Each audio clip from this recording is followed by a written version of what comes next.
Hello everybody, nice that you are here. I would like to show you a new method that I came up with for dyeing, and it is with cat's claw berries. They are an Australian berry. They grow in the bush and they are a noxious weed, and we have to be behind it, but I show that more in the later part of the clip of the video. What I would like to show you here are the results, because I was very surprised with the outcome. This is a very strong outcome here, and after this initial dark purple I was a bit unsure with the other colors that followed, but I experimented with various ways of yielding the dye out of the berries, and I show that all in the video that follows. You can look at that, everything in detail. This is just to show you what I came up with. So the more I worked with it, the more I fell in love with this color. It just grew and grew on me, these lovely colors. They are something between a purple, you know, like this purple that came out first, but I thought anyway this is a bit too strong, so I tried to subdue the color and not make it so potent, so it can be used for journaling or whatever. And so these are the results, as you can see then in the video. I show you here a few more details of the papers that I dyed.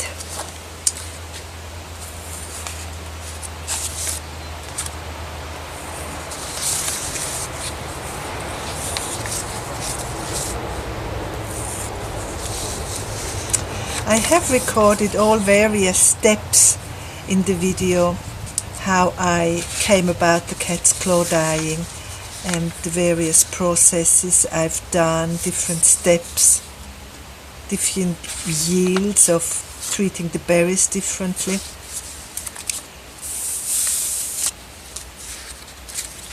Where they were, some are fainter,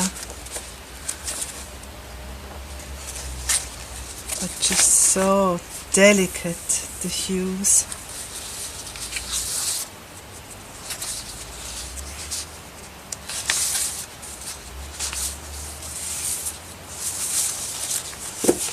I think these were from more or less the first batch.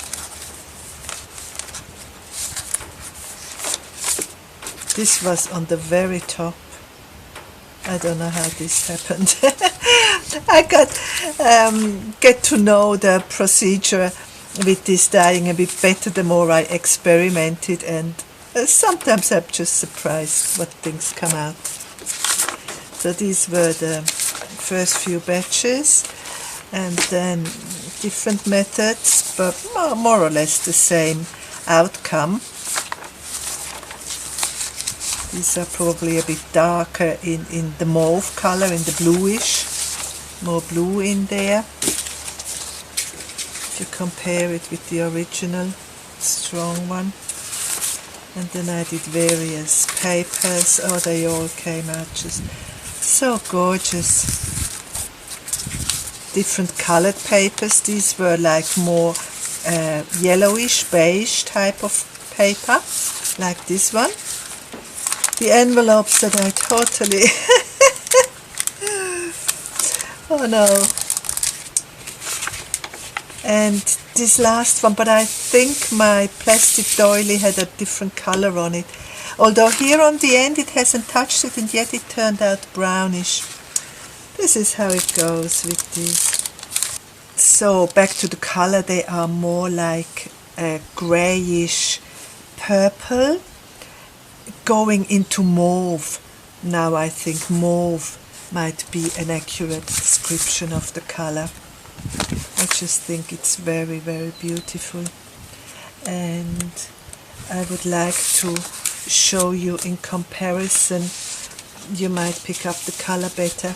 This is coffee dyed here, so you can see the hue a bit better. And here I got a sample of avocado. So again you can see this is the salmon pinkish color of the avocado, the coffee, and the cat's claw with this purple touch. I think it's just so beautiful. So I leave you to watch the video, and I hope you learn something from it. It's something quite unique. I looked it up in the internet, and cat's claw has amazing properties, even in the healing world, although you have to be very careful with it. Don't just eat the berries out of the bush. Okay, bye for now, and enjoy the video. This is the first experiment I came up with, using the cat's claw berries to dye paper. And what happened was that I collected a few berries in the bush, and the rain settled in the next day, and it was so bitterly cold that I did not want it to dye, because I could not put the papers then into the sun to dry. So today is a most beautiful sunny day again, a bit windy, but very beautiful and warm and sunny.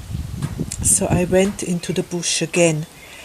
But a few days ago, when I had collected the first berries, I put them in water in the pot, ready to boil and make a concoction out of it, an ink, the dye. And it sat there for about 3 or 4 days in the pot. I looked in the pot every day, to see whether the dye would even seep out of the berries in cold water, just sitting there.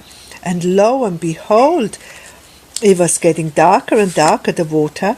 So I put this card, this journaling card, into the water and pulled it out. So not much had happened. It was a bit greyish, a bit lilacish. So I thought, it needs to be in there more longer. And I left this piece of paper, on the water in the pot.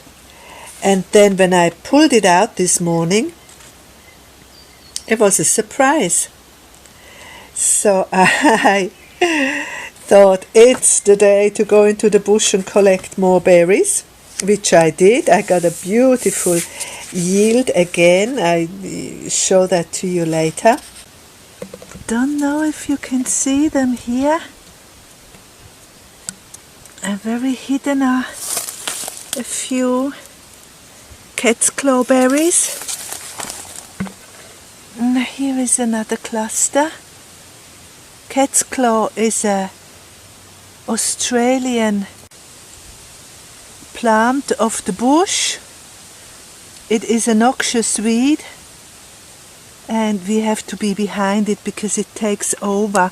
I found a few. They are not easy to find. I try not to pick them all. If I see green ones, I leave them and don't pull out the weed yet. There is still a beautiful green berry. I found here a hot spot. They're taking over a buttlebrush tree. And as I'm trying to get rid of it, to save the tree, I came across so many berries. And the other good thing is, it makes a very long vine.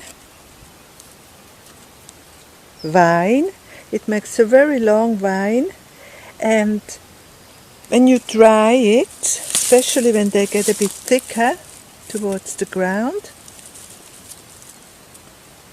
you can use it for basket weaving.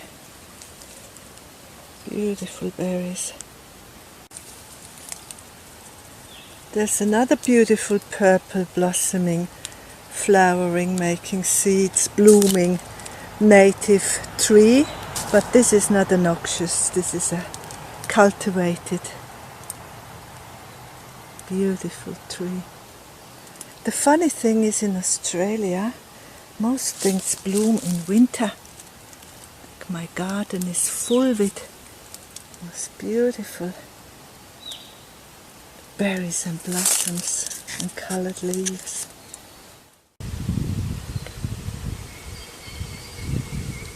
This is about the yield I had last time, that is boiling now or simmering on the stove, and I will see whether I can dry these ones and see whether the dried berries would also die later on. And here's the little basket I weaved. I always make these, hold it in the sun, little basket. See, I'm no weaver by no means. I'm just a logical weaver. I just wind up so it holds together. But it's a pretty nice little basket. So I take this down with me. Here's the basket again, sitting in the sun and drying. And here is my yield of the berries that I collected this time. Last time I had about this much, if not maybe 10 berries more, and they are here in this pot.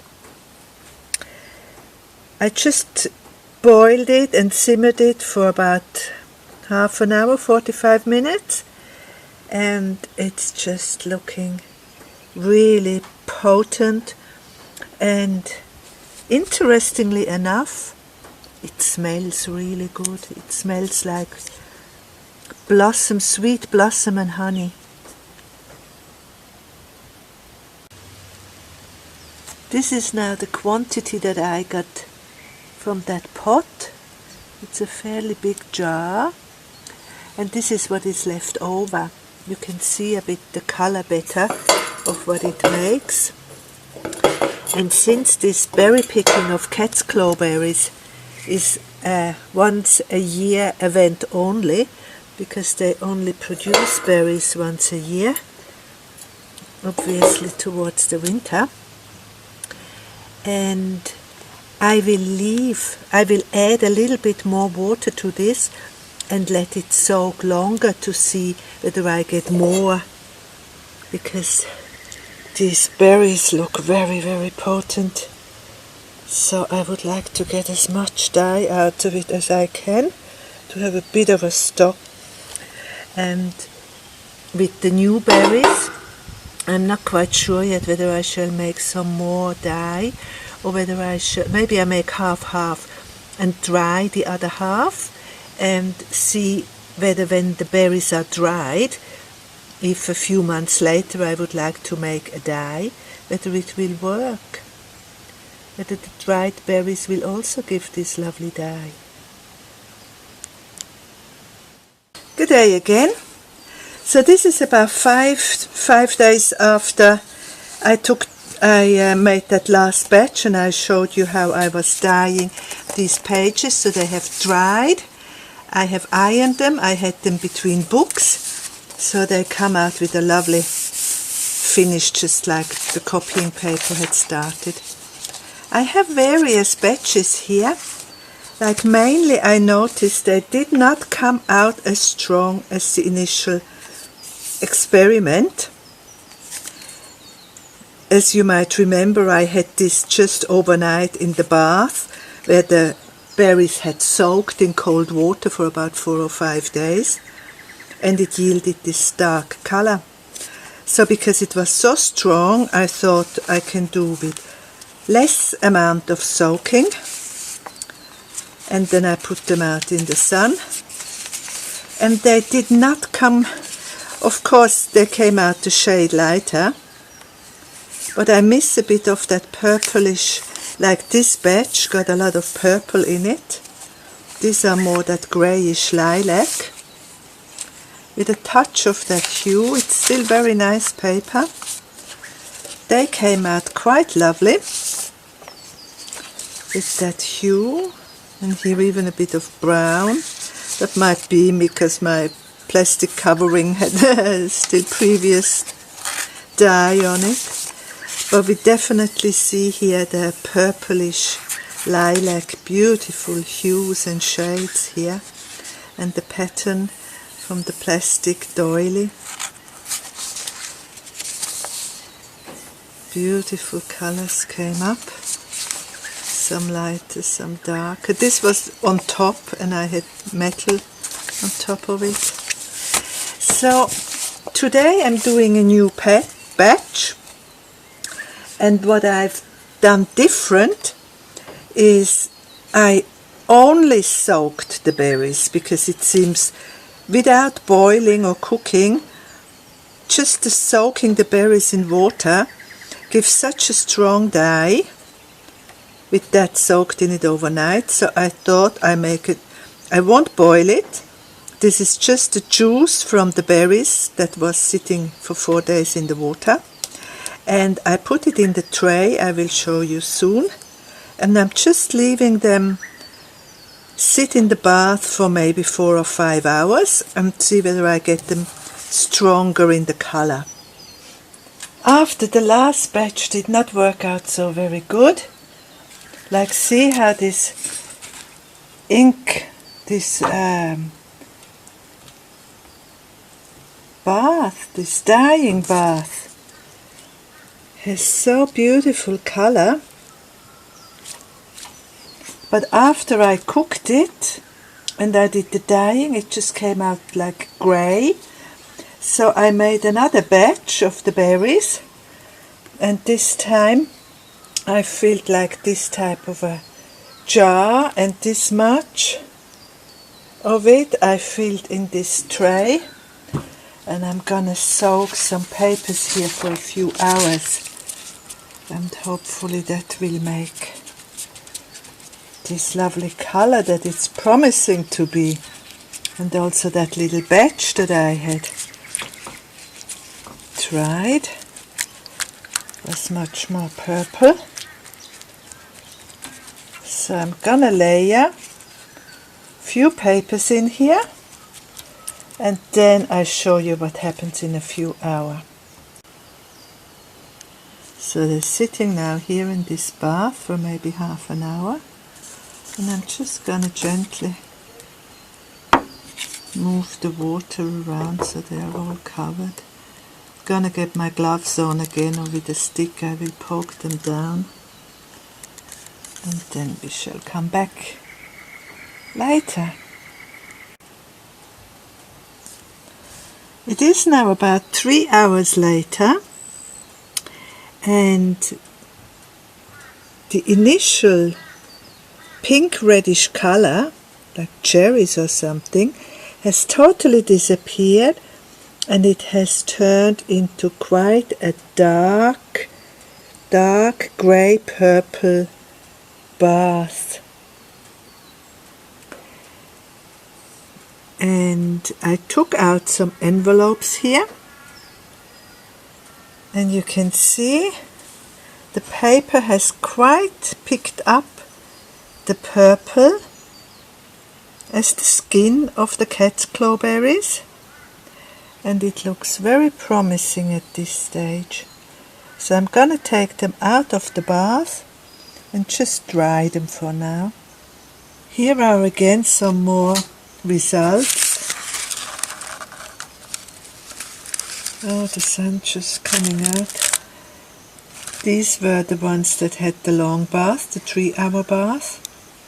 So you see this faint touch of purple, very delicate and beautiful, going into grey. You should have seen the water I poured off. It was a pure chemical reaction that had happened. The water had turned absolutely black. See, there's still some red coming out if I... Oh. Another experiment going on here. Anyway, this gorgeous, nearly cherry red color had turned totally black. I poured it then away, but I was just so amazed how over the time this color had turned into dark purple and then nearly black. It's just a chemical reaction. It's just nothing less than the electrons in all these atoms of all these components that you see here that had interacted with the light, with time. It's actually just pure alchemy. It's supernatural and just awesome. So this much for now from this dyeing session, and I show you all my yields, all the papers that I made, including these ones when I leave them overnight, so when they had dried I show you all the papers that I managed to dye with these dyeing baths. Okay, thank you very much for viewing, thanks for watching, and thanks for your interest, and see you for further experiments and what I will do with the papers in some other videos. Bye now, tschüss!